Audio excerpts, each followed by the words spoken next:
Buenas tardes con todos y con todos los asistentes y bienvenidos al cuarto día de la CEM Vial 2020, organizada por la Asociación de Transporte, Carreteras y Desarrollo Urbano VIASPU. Tanto yo como el equipo de encargados nos encontramos muy felices y agradecidos por permitirnos ingresar a sus hogares a través de esta plataforma. Mi nombre es Darío Grados y les acompañaré como presentador en la primera ponencia. Continuando con la programación del día de hoy, me toca presentar a la ponencia las infraestructuras de circunvalación en la planificación y desarrollo de las ciudades, el caso del anillo periférico de Lima, y que se encuentra a cargo del ingeniero Miguel Ángel Reyero Nareo, que es ingeniero y máster en Ingeniería de Caminos, Canales y Puertos por la Universidad Politécnica de Madrid, profesor asociado del Departamento de Matemática e Informática Aplicadas a la Ingeniería Civil de la UPM entre 1995 al 2011. Especialista en la planificación del transporte con más de 35 años de experiencia, habiendo trabajado en el Ministerio de Transportes y Comunicaciones de España y posteriormente en el campo de la consultoría privada desde 1994 como director técnico en Target Ingeniería del Transporte y director general de TRN Target S.A. en la actualidad. Además, obviamente, de contar con una amplia experiencia internacional, desde 2005 dirige la sucursal de Target y ahora TRN Target en Perú. Y bueno, sin nada más que agregar, le doy el pase al ingeniero Miguel Ángel para que pueda presentar su ponencia del día de hoy. Adelante, ingeniero.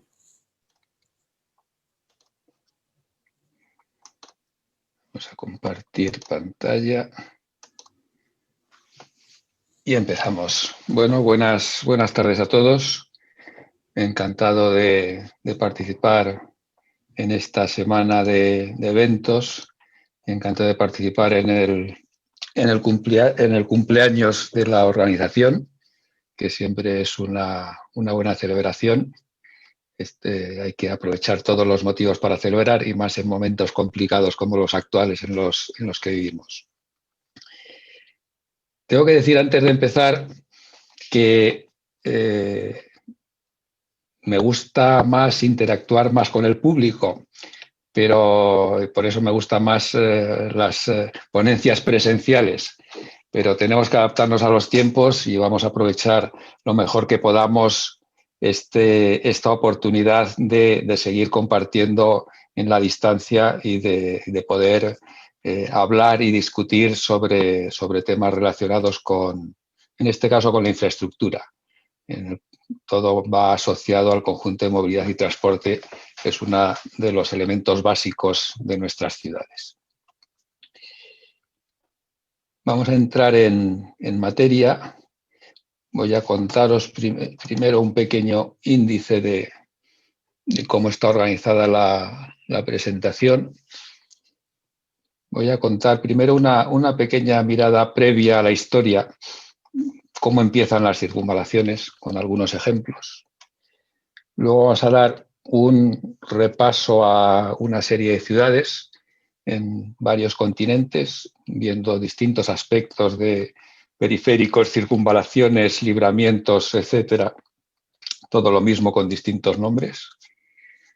Luego vamos a entrar un poco en una parte más conceptual, cuáles son los objetivos, cuál es la funcionalidad que estamos pidiendo a las circunvalaciones, por qué se hacen, quién se beneficia de ellas, tres aspectos fundamentales: transporte, carga y logística, desarrollo urbano, y luego otras consideraciones a tener en cuenta, para finalmente hablar un poco del caso de Lima, el caso de Lima en general, viendo un poco todos los aspectos de planificación y intentando acabar un poco con una visión de por qué estamos donde estamos en Lima. Aunque no sea limeño, debo decir que mis casi 20 años en Lima pues me hacen que pueda considerarme casi como hijo adoptivo de la ciudad. Y entonces, si hablo de Lima, hablo casi como de mi ciudad. Bien. Si queremos echar una mirada previa a la historia, tenemos que ver que las primeras circunvalaciones se crean a partir de las murallas. Tanto en Europa como en otros sitios que veremos, las ciudades que tienen una trayectoria pues, de 1000 y pico años eran ciudades en general amuralladas, lugares de defensa para defenderse de ataques, y llega un momento, más o menos siglos XVIII, XIX, en que las murallas de las ciudades dejan de ser un elemento imprescindible para ser más un obstáculo que una ayuda. Y entonces los planificadores de las ciudades, que entonces ya empieza a verlos, se dan cuenta que el espacio que ocupan las murallas permite generar grandes avenidas, grandes espacios, y por otra parte el tirar las murallas permite no constreñir el desarrollo de la ciudad. La ciudad puede crecer sin murallas. Si nos vamos a uno de los primeros ejemplos que quería enseñaros, tenemos el caso de Florencia, en Italia.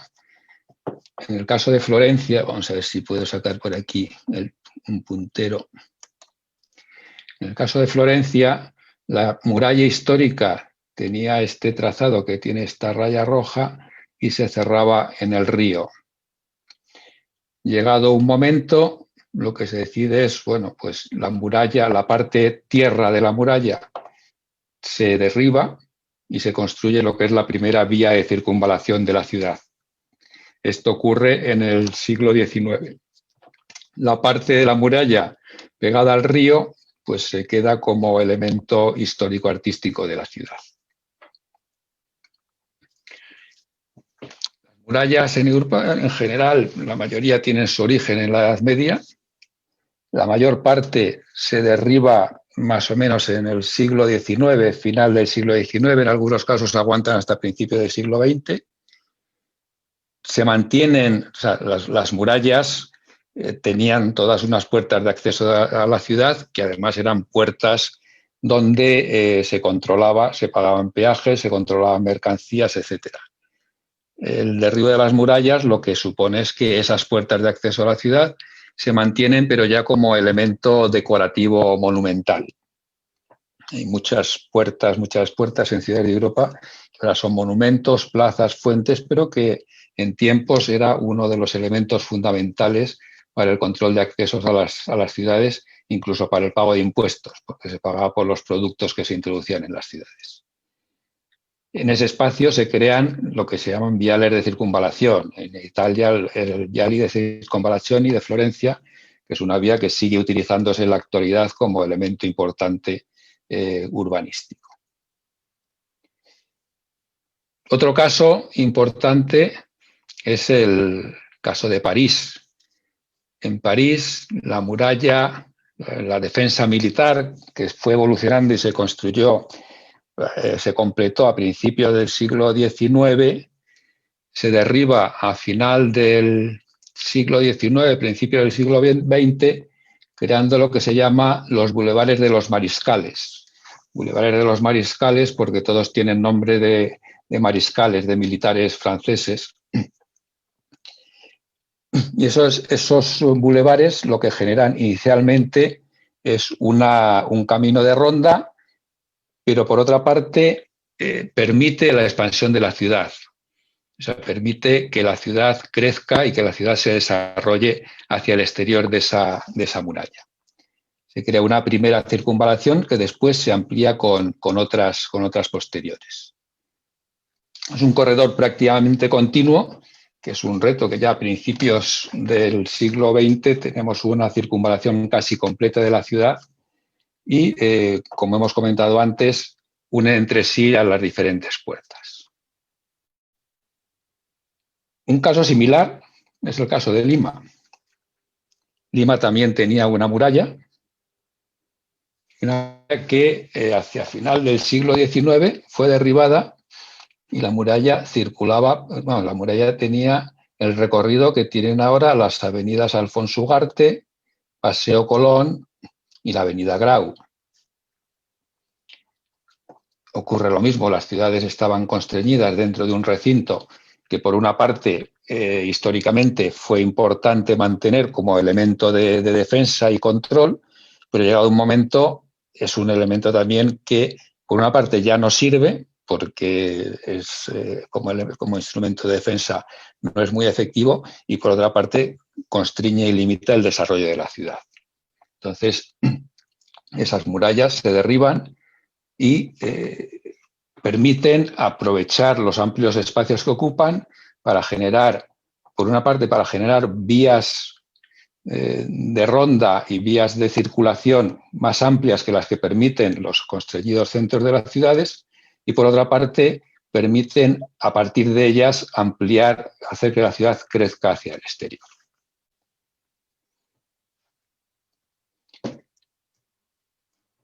Esta visión histórica, de la que hemos puesto simplemente unos ejemplos, ha llevado por unos caminos y otros a la situación en la que se encuentran ahora muchas ciudades en el mundo. Vamos a dar un repaso a unas cuantas, hay muchas más, y lo que sí quiero es en cada una de ellas destacar alguna singularidad, algún aspecto importante que nos permite entender un poquito mejor qué es lo que estamos planteando, qué es lo que quieren ser esas circunvalaciones y qué características tienen. Un primer elemento que tenemos que tener en cuenta son los nombres. En cada ciudad o en cada zona se llaman de una forma. Vemos que se llaman periférico en algunas ciudades, circunvalación, evitamiento, libramiento, que es un término muy mexicano, bypass. En el fondo, todos esos nombres que significan, que representan la misma infraestructura, dan idea de las distintas funcionalidades que tenemos previstas para ella. Por una parte, bordean, circunvalan. Por otra parte, evitan, libran, evitan el pasar por una zona de la ciudad bordeándola. Esa es la principal funcionalidad que nos permite definir estas infraestructuras. Voy a reducir esto porque si no, no veo bien. Si nos vamos un poquito más al sur y nos vamos a Santiago de Chile, en Santiago tenemos, por una parte, un anillo de circunvalación prácticamente completo, pero que no es solamente ese anillo, es un conjunto de autopistas urbanas que permiten la conexión de unos ejes con otros y las entradas y salidas de la ciudad y la conexión con el resto del país. Uno de los elementos importantes del conjunto de autopistas urbanas y de la circunvalación de Santiago es el hecho de que son infraestructuras en su mayor parte de peaje. En la actualidad funcionan con peaje automático para evitar la detención de los vehículos, pero son infraestructuras de peaje. Luego volveremos sobre ese tema. En México tenemos el periférico, que también es una circunvalación de la ciudad. En el caso de México, quería señalar dos aspectos importantes. El primero es la construcción por fases. En muy pocos casos, los anillos de circunvalación, los periféricos, se construyen todo a la vez. La mayor parte se construyen por fases. Primero se construye una parte, una sección, luego se va completando. En general, como los anillos de circunvalación conectan distintas carreteras de acceso o salida de la ciudad, pues se van construyendo arcos entre accesos que van permitiendo dar funcionalidad a los tramos que se construyen. En el caso de México es similar. La construcción fue por fases. Hay una parte norte, hay una parte sur que se construyeron de manera bastante diferenciada en el tiempo, pero que acaban completando el anillo completo de circunvalación. Y un caso también interesante de México es que la necesidad de aumento de capacidad, porque al final las ciudades crecen, los movimientos vehiculares crecen, llega un momento que una construcción inicial se agota y necesitas aportar más capacidad. En muchas ciudades ese aumento de capacidad se realiza añadiendo un cinturón exterior al ya construido. En otros casos, como el caso de México, el aumento de capacidad se ha construido añadiendo un segundo piso al periférico existente en algunos de sus tramos. Lo que hacemos es añadir una calzada elevada que va por encima del viario original y lo que hace es, pues, duplicar o casi duplicar la capacidad que estás ofreciendo. Otro caso que tenemos de circunvalación de la ciudad es el caso de San José de Costa Rica. En San José, el anillo, vamos a verlo en la siguiente diapositiva que se ve mejor, está todavía parcialmente en construcción. El anillo cubre toda esta parte de la ciudad y es el tramo norte, que se ve más o menos en la imagen, que está por aquí, está todavía en construcción, o sea, está todavía sin finalizar. Es otro ejemplo más de la construcción por fases. Tienes ya una parte importante, más de 3/4 partes del anillo operativo y en funcionamiento, y todavía se está cerrando la construcción de la última parte de ellas. Un caso curioso por su evolución en el tiempo es el caso de Madrid. En Madrid vamos a empezar en algo que llamamos la M30. Interior a esto hay un cinturón de rondas que se le llama a veces la M20, pero bueno, yo creo que no tiene características como para hablar de que es una circunvalación real.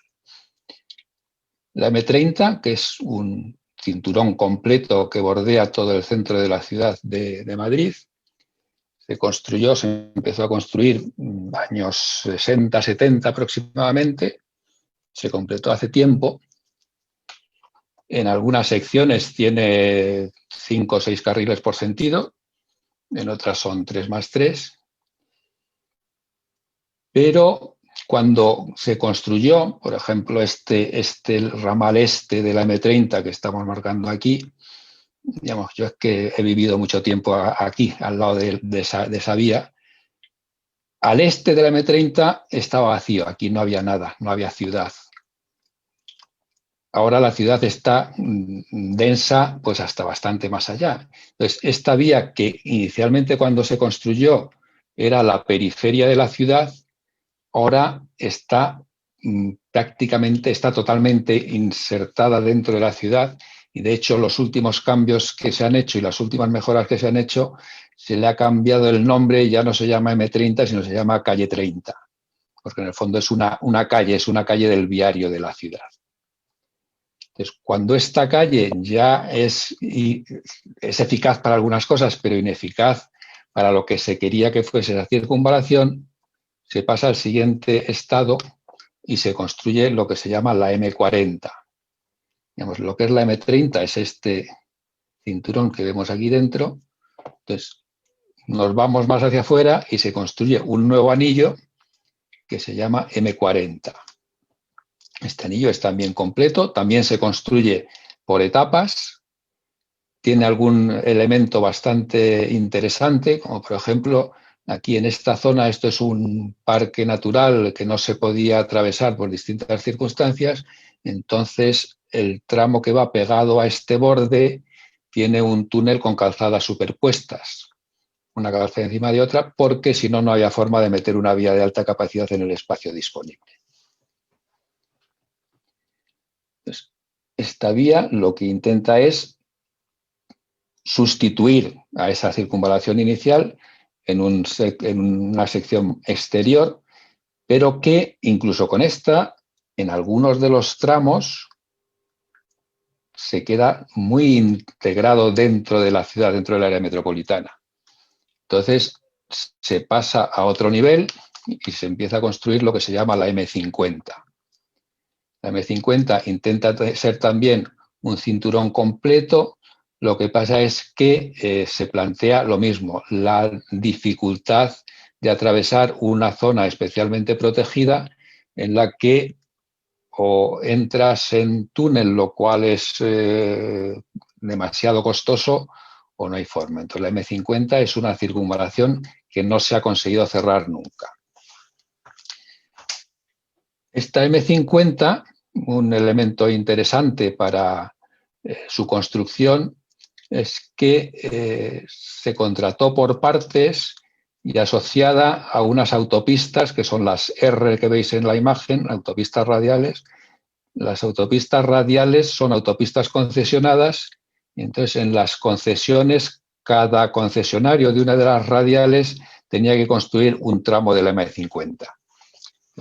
La circunvalación se asoció a la construcción de los tramos de las nuevas vías de entrada y salida a la ciudad.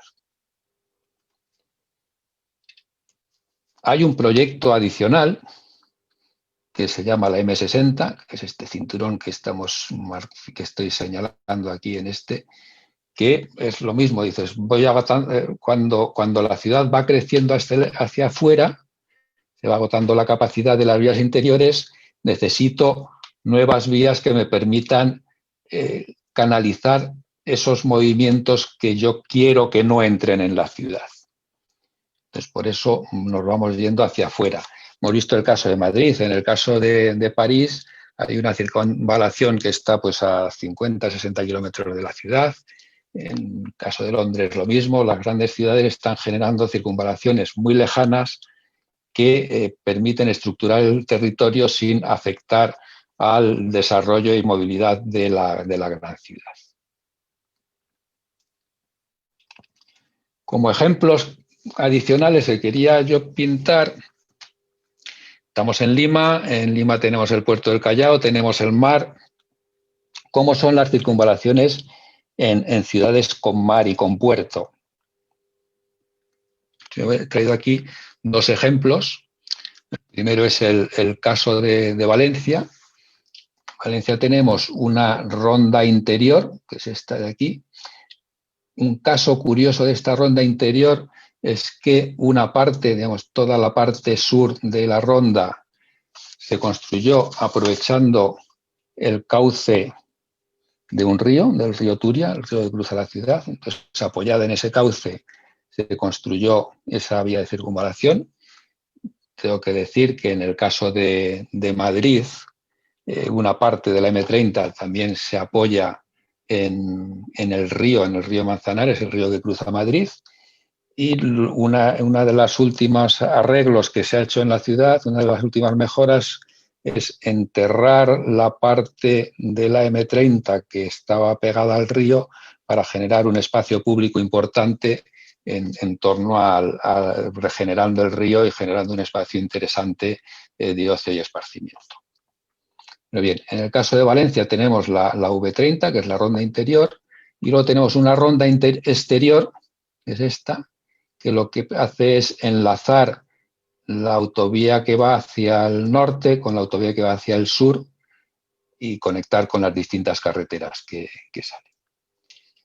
En el caso de las ciudades con mar y con puerto, Valencia tiene un puerto importante, uno de los elementos fundamentales es la conexión de las rondas de la circunvalación con las zonas portuarias. En este caso, la ronda interior, la V30, finaliza prácticamente en la zona portuaria, con lo cual la conexión es bastante fácil y permite una salida y llegada al puerto de una manera sencilla.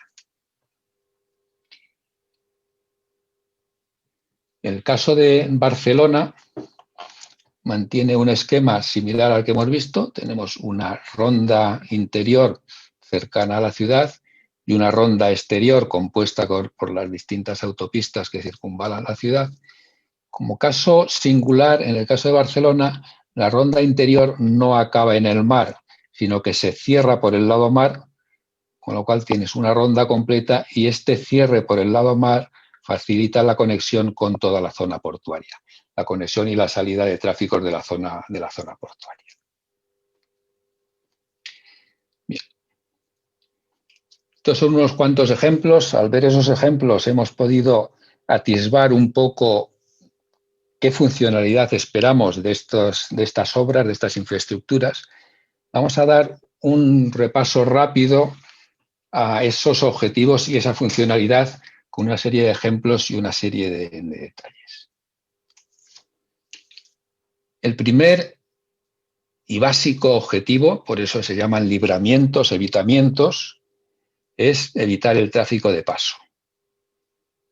Normalmente las grandes ciudades son puntos de conexión entre carreteras, tienen salidas de carreteras en distintas direcciones, y lo que es malo para el desarrollo de la ciudad es que el tráfico que no tiene origen o destino en la ciudad circule por dentro de ella. Estás añadiendo una carga que la ciudad no puede mantener con algo que a la ciudad no le sirve para nada. Entonces, evitar el tráfico de paso es uno de los elementos fundamentales en los evitamientos o circunvalaciones. Pero ya que construimos un bypass, digamos, hay otros movimientos que también nos interesa evitar. Y vamos a ver, yo los tráficos de entrada y salida de la ciudad, también lo que puedo hacer es minimizar el recorrido en esa parte central de la ciudad. ¿Por qué tengo que recorrerme toda la ciudad para llegar a la carretera si puedo salir a la ronda o entrar por la ronda hasta el punto más próximo a mi destino? Entonces, esa mejora de la gestión de los tráficos de entrada y salida me permite también reducir la presión del tráfico en la parte central de la ciudad. Canalizo los tráficos de manera que su recorrido en la parte central sea el mínimo posible. Y eso mismo que puedo hacer para los tráficos de entrada y salida, también me sirve para los tráficos internos. Si yo voy de un extremo de la ciudad al otro extremo de la ciudad, me interesa encontrar una vía rápida que me lleve sin tener que cruzarme todo el centro.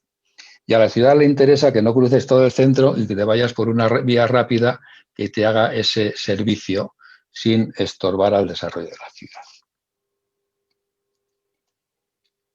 Al final, ¿qué es lo que estamos haciendo? Por una parte, mejoramos la habitabilidad de la ciudad. Quitamos presión de tráfico, quitamos tráfico, hacemos una ciudad más amable, con menos ruidos, menos contaminación, menos vehículos. Podemos parar la velocidad dentro de la ciudad porque los movimientos de medio y largo los sacamos todos fuera. Estamos generando una ciudad más habitable.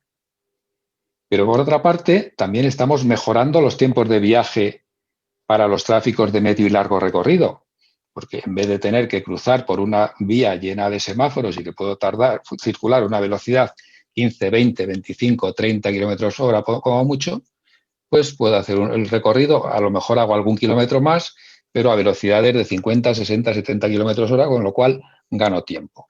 Al final, es un proyecto de estos que llamamos win-win, o sea, todos ganan. La ciudad gana porque le quitamos tráfico, le quitamos presión de tráfico en su zona central. Los viajeros ganan porque tardan menos en llegar a su destino. Estamos cumpliendo un objetivo importante que beneficia a todos, a todas las partes. Entonces, generamos una ciudad más habitable y no perjudicamos a la movilidad en los recorridos medios y largos. En el fondo, esto es una cuestión que tenemos que tener presente y que yo lo he dicho muchas veces. O sea, cuando hablamos de sostenibilidad, de movilidad en las ciudades, no se trata solamente de ir andando en bicicleta a los sitios, se trata de conseguir un equilibrio entre todos los elementos que componen la movilidad en la ciudad. Y al final hay movimientos que podemos hacer y que debemos conseguir una ciudad habitable, humana, digamos, a nivel, a escala peatonal, pero también tenemos que conseguir que la ciudad no se pare y consiga funcionar en todos los ámbitos. Entonces, tenemos que llegar a ese equilibrio. Las circunvalaciones nos ayudan a buscar esos equilibrios.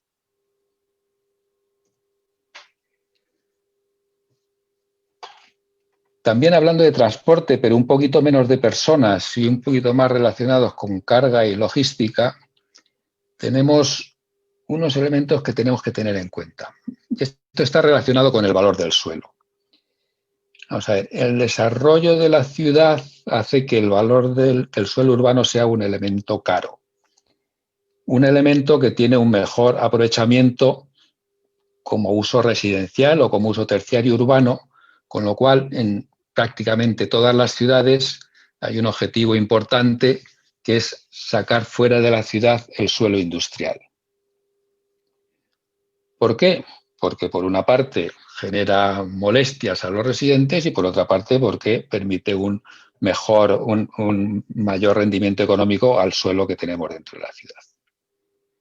Esto que hablamos para el suelo industrial también es lo mismo para los espacios de almacenamiento, para toda la gestión logística. El espacio de almacenamiento no te interesa utilizar suelo caro para almacenamiento, sino te interesa utilizar suelo barato. Por lo tanto, todas las instalaciones logísticas se están también desplazando hacia la periferia de las ciudades. Para que eso funcione, para que el suelo industrial pueda abrirse o mejorarse o instalarse fuera de la ciudad, para que los espacios logísticos se puedan generar en la periferia de las ciudades, tenemos que conectarlos. Entonces, la conectividad entre las distintas instalaciones es un elemento fundamental para que urbanización de la ciudad y este traslado de la industria y la logística a la periferia funcione correctamente. Necesitamos que toda esa periferia esté conectada.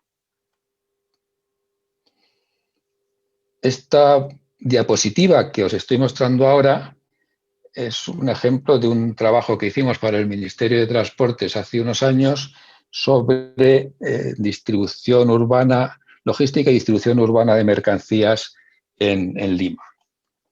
Pues lo que nos muestra es un poco cuál es la visión general, aplicada a Lima, pero general de cualquier ciudad, de cómo organizar los servicios logísticos en el entorno de la ciudad. ¿Y qué es lo que se plantea? Se plantea que lejos de la ciudad, a una distancia grande que puede ser pues 40, 50, 60 kilómetros, en algunos casos hasta más de 100 kilómetros, hay una corona que nos permite unir plataformas logísticas importantes, en general, que pueden estar también asociadas a suelo industrial y que pueden conectarse entre ellas sin necesidad de entrar en la ciudad. Este segundo anillo, en el caso de Lima, podría considerarse como la vía periurbana que se ha pintado en algunos casos y la que veremos luego. En una zona más próxima, en un entorno con un primer anillo de circunvalación, se instalarían unos centros logísticos locales que permitirían la distribución interna de mercancías a lo que es ya la parte del centro urbano. Y aquí tenemos, como siempre, el problema de puerto y aeropuerto al que hay que buscarle salidas por los corredores principales. Y buscar una salida fácil a los anillos de circunvalación para facilitar su salida a otros, o una salida que no moleste, como puede ser un corredor ferroviario, que es otro de los elementos que se habían planteado para este ejercicio. Lo que es importante es que sacar fuera de la ciudad almacenamiento e industria nos obliga a generar infraestructuras que conecten estas instalaciones y que las conecten sin cruzar por dentro de la ciudad, porque ese es uno de los objetivos. Nadie quiere tener camiones cruzando por dentro de la ciudad. Este esquema más o menos teórico, en las propuestas que se hicieron en su momento, se planteaba algo como esto que estamos viendo aquí, en lo que se ve la vía periurbana, en la que se apoyaban instalaciones en Lurín y en Ancón, más alguna en el entorno de Carretera Central, una conexión periférica interior en la que se apoyaban otra serie de instalaciones logísticas y que además permitía la salida del entorno puerto de una manera relativamente fácil hacia los anillos y hacia la periferia.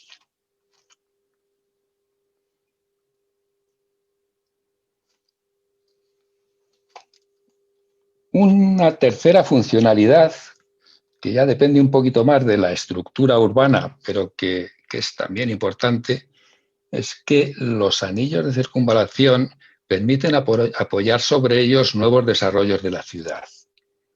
Generan una mejor distribución del crecimiento de la ciudad y además tienen un apoyo sobre vías de alta capacidad y facilidad de tránsito. Si pensamos en una ciudad cualquiera, como puede ser Lima, como puede ser Madrid o como puede ser cualquier otra ciudad, si pensemos en la ciudad solamente con vías radiales de acceso y salida, el crecimiento inevitablemente tiene que apoyarse en esas vías radiales porque no tienes otro punto de conexión. Sin embargo, los anillos de circunvalación permiten generar desarrollos apoyados en ellos, con lo cual el crecimiento de la ciudad se distribuye más homogéneamente en el territorio, permite llenar de mejor manera el territorio y así facilitar el crecimiento de la ciudad. Esta imagen que tengo aquí, esto es la M40 de Madrid en su tramo norte. Entonces, todos los nuevos desarrollos de Madrid de estos últimos 15 años aproximadamente están apoyados en las vías de circunvalación. Lo que han hecho es rellenar huecos, pero no huecos de cualquier manera, sino huecos que se apoyan en las vías de circunvalación para tener facilidad de acceso, facilidad de conexión con el resto de la ciudad, independientemente de que luego, aparte, tenga otro tipo de conexiones, tanto de viario como de transporte público, con el centro de la ciudad. Pero el apoyarse en las vías de circunvalación permite un fácil acceso y un mejor desarrollo de estas nuevas áreas de la ciudad.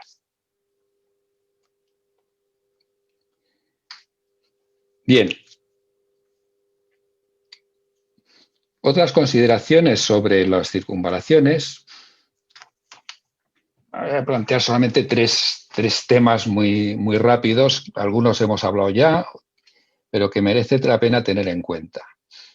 El primer caso es el peaje, no peaje. O sea, estas infraestructuras deben ser de peaje o no deben ser de peaje. Esa es una pregunta que surge siempre y que al final, en el fondo, es decir, vamos a ver, ¿quién va a pagar la infraestructura?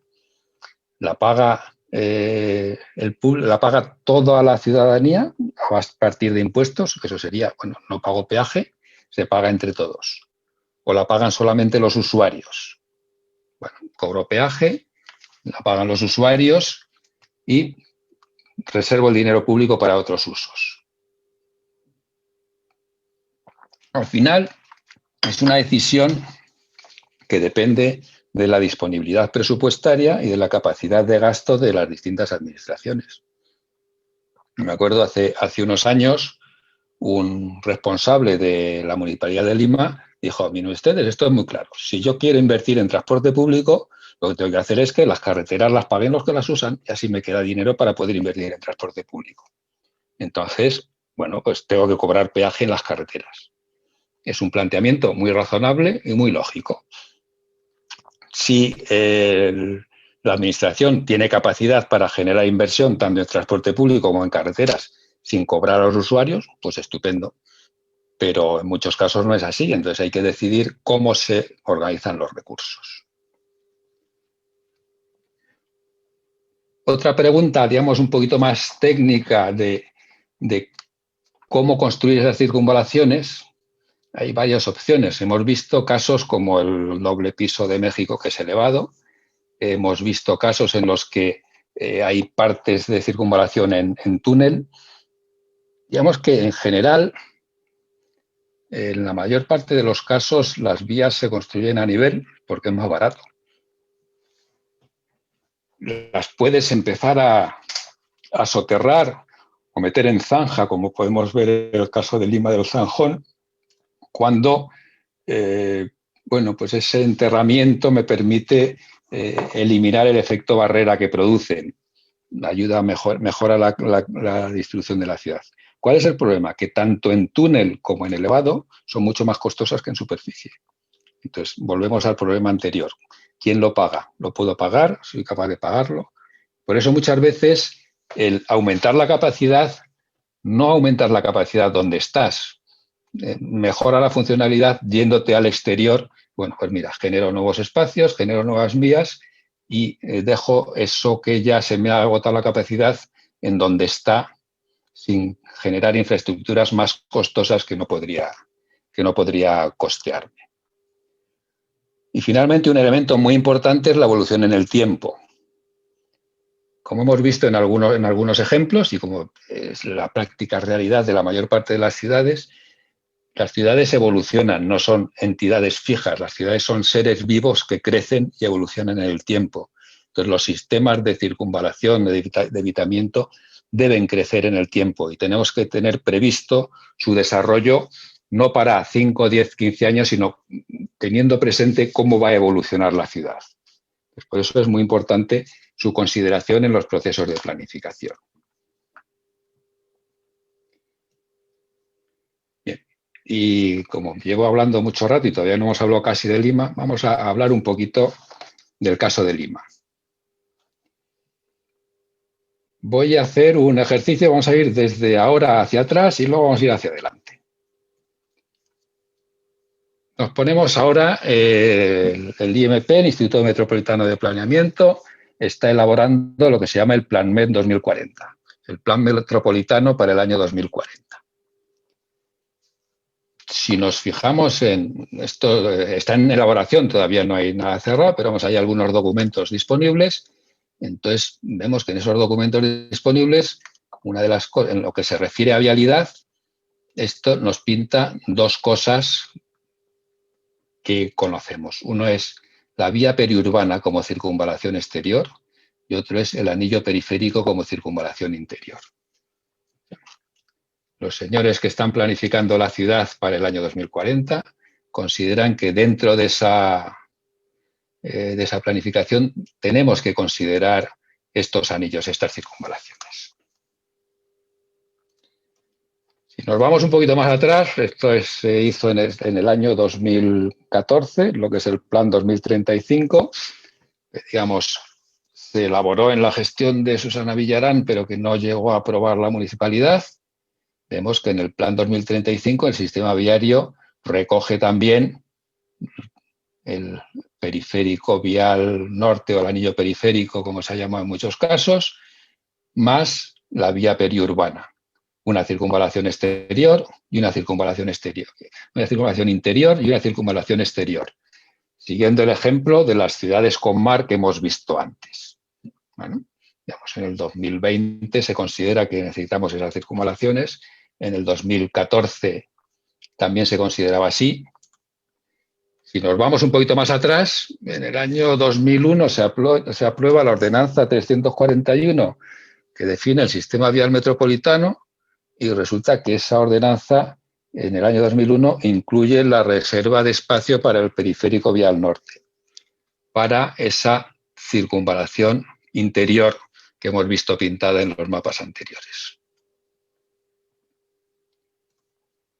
Y si nos vamos un poco más atrás, pues resulta que en el año 1997 el Ministerio de Transportes y Comunicaciones declaró de interés social y de necesidad pública la ejecución de los estudios definitivos y de las obras públicas del proyecto Periférico Vial Norte. Y el Ministerio de Transportes creó el proyecto especial Periférico Vial Norte como una unidad dentro del Ministerio que estuvo trabajando en ese proyecto pues, el año 90, al final de los años 90.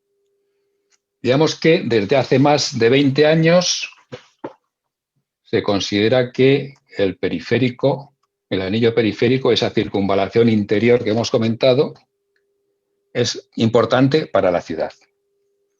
Pero bueno, no vamos mal, llevamos 23 años considerando que es importante, pero todavía no lo hemos construido.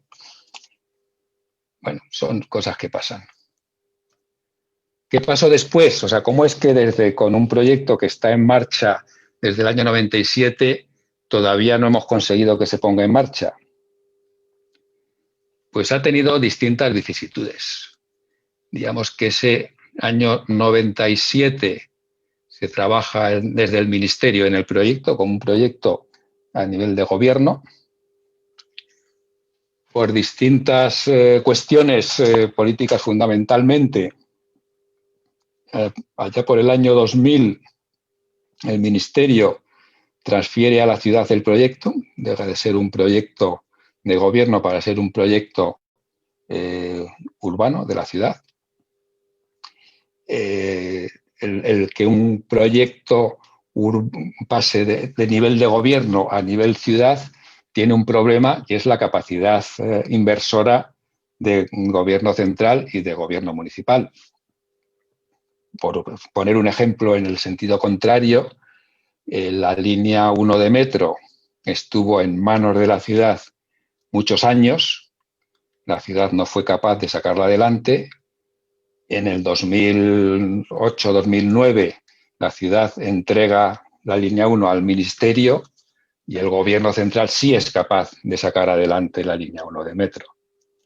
En este caso, el ministerio transfiere a la ciudad el periférico y la ciudad tiene problemas para sacarlo adelante.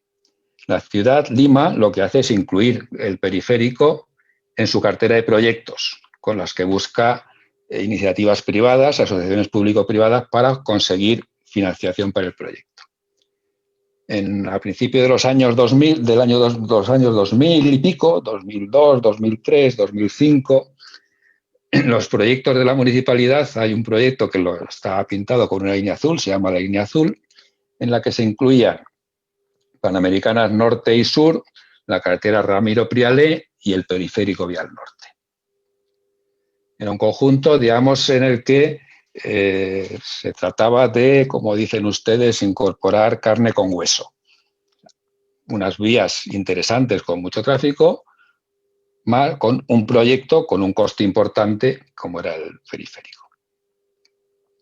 Lo que pasa es que el problema de las iniciativas privadas es que al final con las iniciativas privadas tienes que quedarte con lo que te quieren ofrecer. Y entonces surge una propuesta que es la concesión que es ahora Rutas de Lima, que lo que hace es coger la carne de ese proyecto, que son las Panamericanas Norte y Sur, y la extensión de la Ramiro Prialé, y deja abandonado el periférico. Esa concesión de Rutas de Lima deja huérfano al anillo periférico, a medida que como proyecto más costoso por sí solo es más difícil que alguien lo acoja. ¿Cómo está en la actualidad? Bueno, en el 2013 se presenta una iniciativa privada que tiene que ser cofinanciada porque los números no salen. Ahora veremos un poquito por qué. En el año 2016 el MEF declara la viabilidad del proyecto. El proyecto es viable, sí, es interesante, continúa en evaluación. Y el proyecto está en preinversión, en evaluación.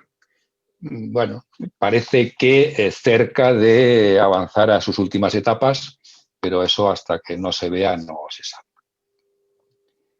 Pero digamos que está avanzando y podría dentro de no mucho verse en marcha. ¿Por qué es un proyecto muy costoso? Pues si todos conocemos más o menos la geografía y la orografía de los alrededores de Lima, pues vemos que ese proyecto, esta imagen está sacada del Plan 2035, es una imagen que nos vale perfectamente para lo que tenemos que explicar. Entonces, entre la zona de Independencia y Comas y la zona de San Juan del Lurigancho, tenemos que excavar un túnel de por lo menos 1 kilómetro de longitud para poder cruzar los cerros que separan Independencia Comas de San Juan del Lurigancho. Entre San Juan del Lurigancho y la zona de Ramiro Prialé, Lurigancho, etcétera, tenemos que cruzar otra barrera que con otro túnel de aproximadamente 1,7 kilómetros. La construcción de estos dos túneles, además de la importante obra que hay que hacer en todo el resto, pues hace que tenga un coste que ni poniendo peaje a la autopista es posible cubrirlo. Entonces, bueno, según los documentos que ha publicado Proinversión, el peaje debería permitir cubrir todos los costes de operación y mantenimiento, más una parte de la inversión, pero parte de la inversión la tiene que poner el Estado porque si no, no sería viable la operación. Bien, entonces, un poco por finalizar, porque además ya me van a decir dentro de poco que se nos está acabando el tiempo y que toca turno de preguntas.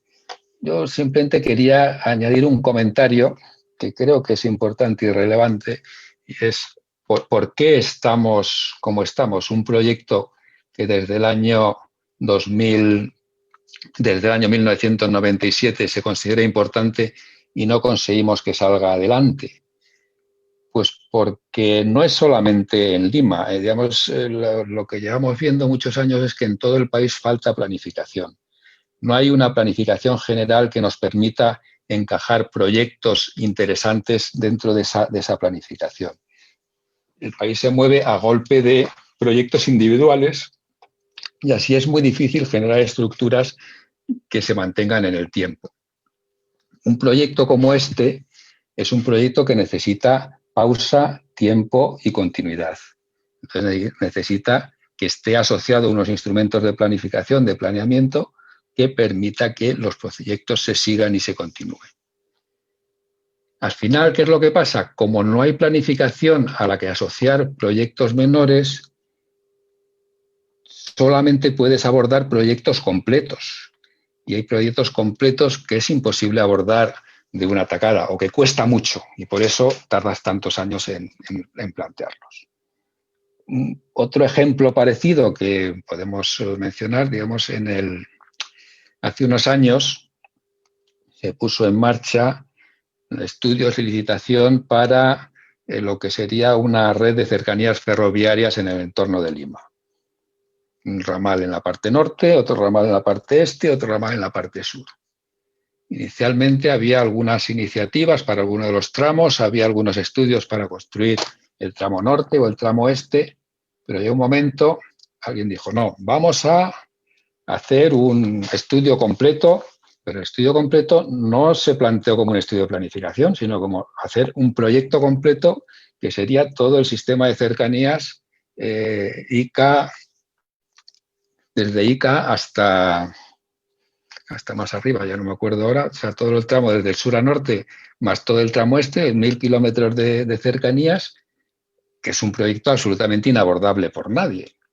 Entonces, lo que se requiere es elementos de planificación que digan, mira, la red que hay que construir es esta y vamos a ir construyéndola por tramos. Y vamos a hacer primero este tramo, luego este tramo y luego este tramo para generar proyectos que en el tiempo se puedan ir desarrollando y evaluando, no como proyectos individuales que es imposible abordar. Bien, pues yo hasta aquí he llegado. Espero no haberles aburrido mucho y estaré encantado de contestar a las preguntas que ustedes quieran hacerme en el tiempo que nos dejen disponible. Muchas gracias. Voy a dejar de compartir esto. Ok. Muchas gracias, ingeniero, por su exposición, que estuvo bastante buena y muy interesante. Y bueno, vamos a ir comenzando con las preguntas que ha planteado en primer lugar Villaspu, que las tengo acá anotadas. Bueno, acá va la primera. Durante la construcción de este tipo de proyectos se suele generar cierto malestar en la población, en especial en la que habita actualmente en la periferia de la ciudad. ¿Cómo se tratan estos temas de expropiación para infraestructura vial? Y con ello, ¿cómo el diseño plantea la reorganización eh, del... espera un momento. Con ello, ¿cómo el diseño plantea la reorganización de la circulación del flujo vehicular en vías aledañas durante la construcción de dicho anillo periférico vial? Vamos a ver, esta es una pregunta que tiene varias patas y además depende mucho de los sitios. Digamos que en muchos casos la circulación se gestiona mal, eso tengo que decirlo.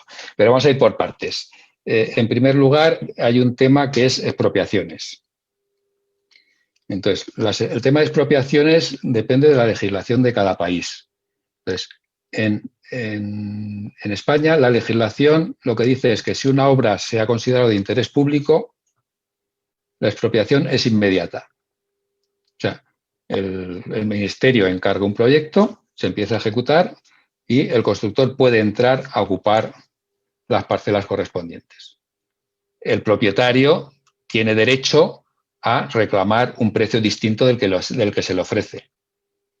Y entonces hay muchos casos en los que esos precios acaban en los tribunales y al cabo de un cierto tiempo, pues los tribunales unas veces dan la razón a la administración en el pago que ha ofrecido y otras veces no y marca unos precios distintos. Digamos, como por poner un ejemplo, en el caso de la M50 en Madrid, la M50 discurría en sus orígenes por terreno que era prácticamente campos de cultivo.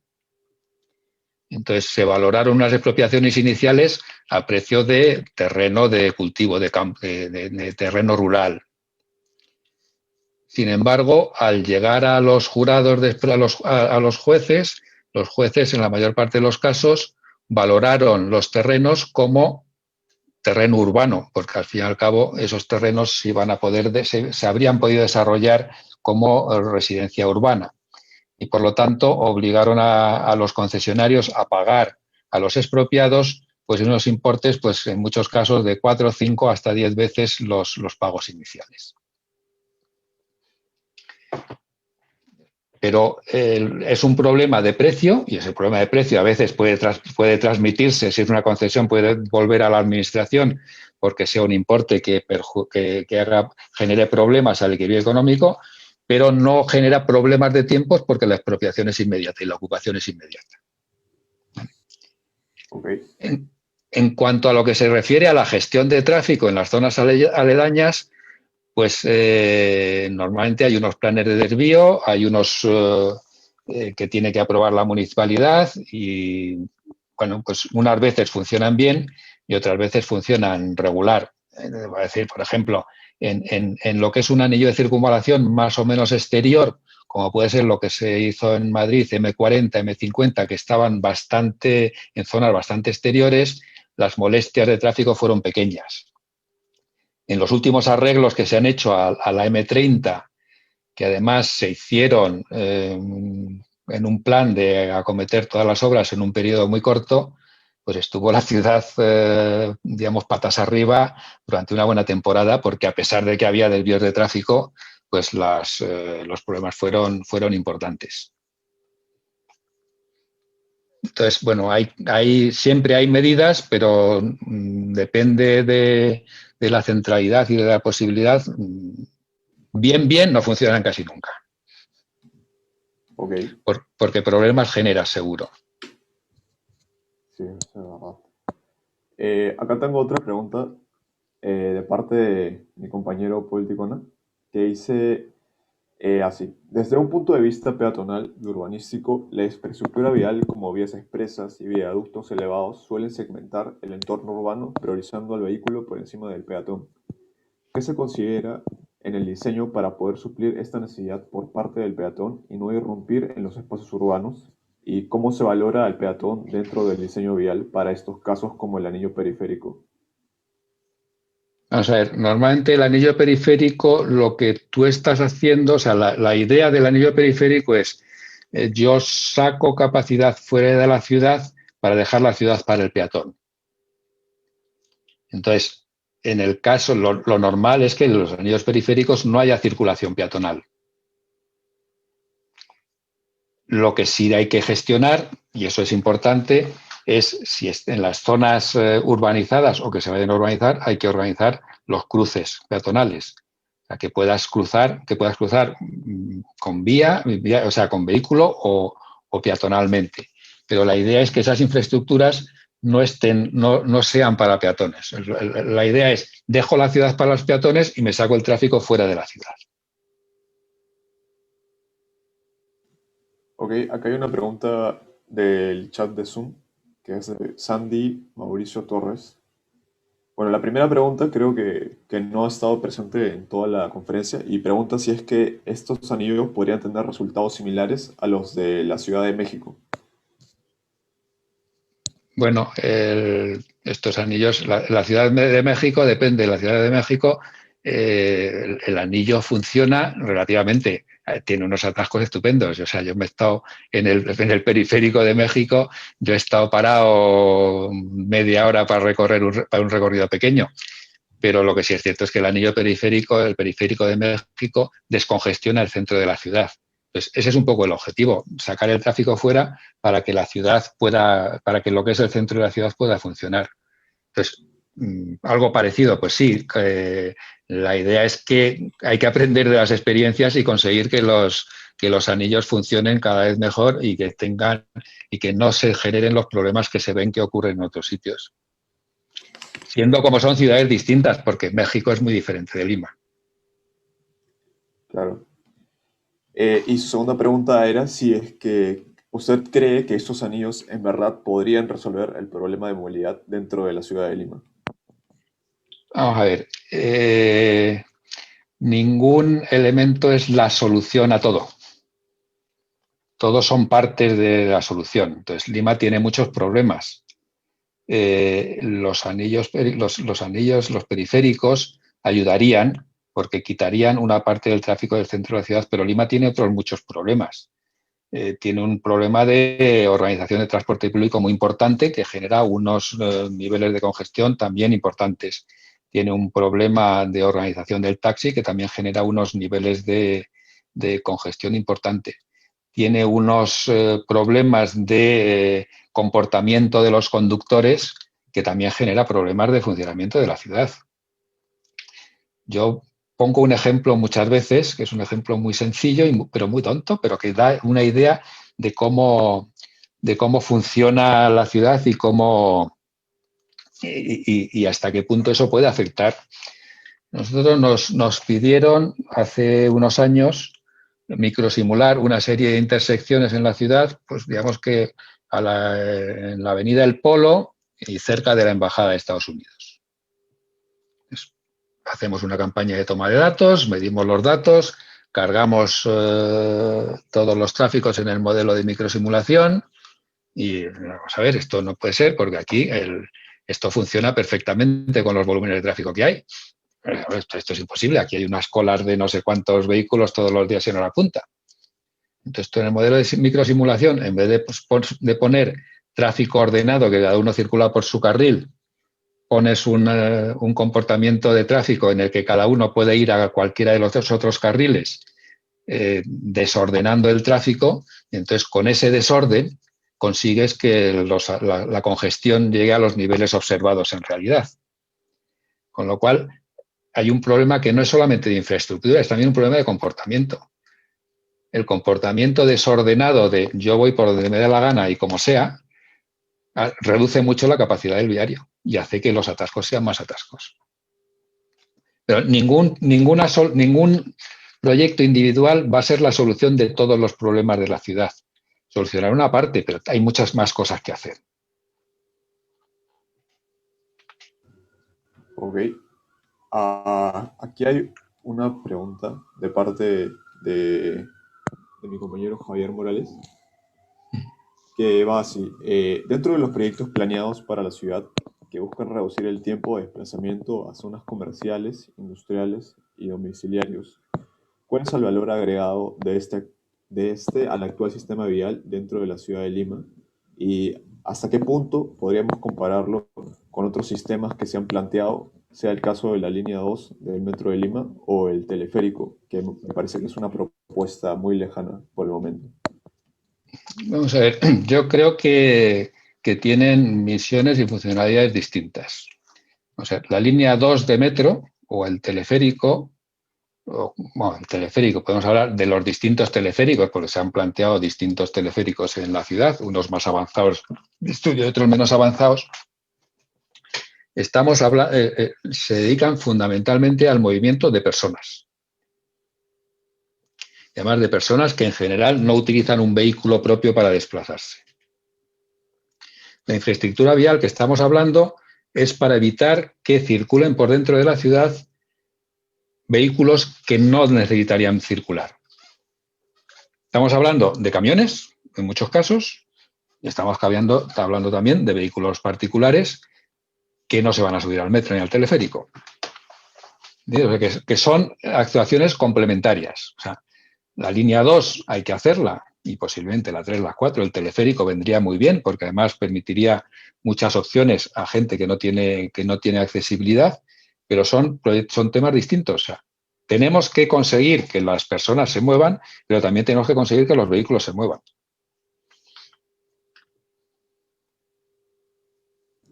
Ok.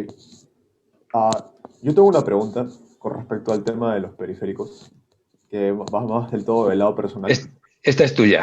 Sí, esta es mía. Que es por este lado del tema de que estos anillos periféricos funcionan muy bien en ciudades grandes. Y Lima es una ciudad en desarrollo. Entonces, al hacer el periférico vial norte, vamos a acelerar el ritmo de vida de la ciudad de Lima. Vamos a hacer que todo vaya un poco más rápido. Eso no podría tener efectos negativos dentro de nuestra sociedad, de una forma u otra. Vamos a ver, Lima es una ciudad grande. O sea, tienes que tener en cuenta que Lima son 10 millones de habitantes, o sea, no es una ciudad pequeña. Es una ciudad en desarrollo como todas, pero es una ciudad grande.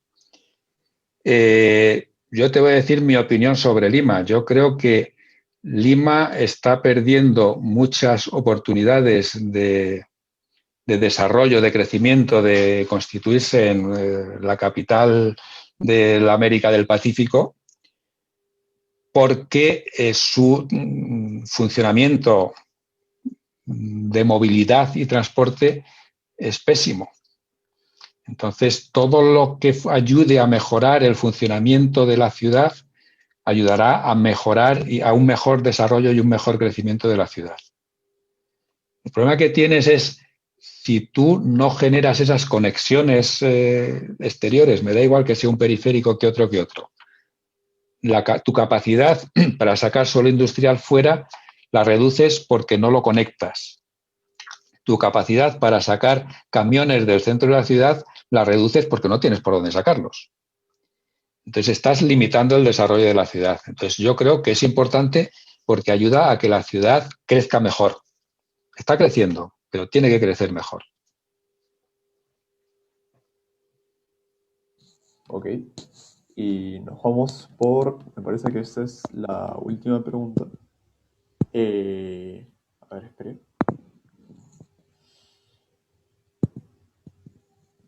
Ah,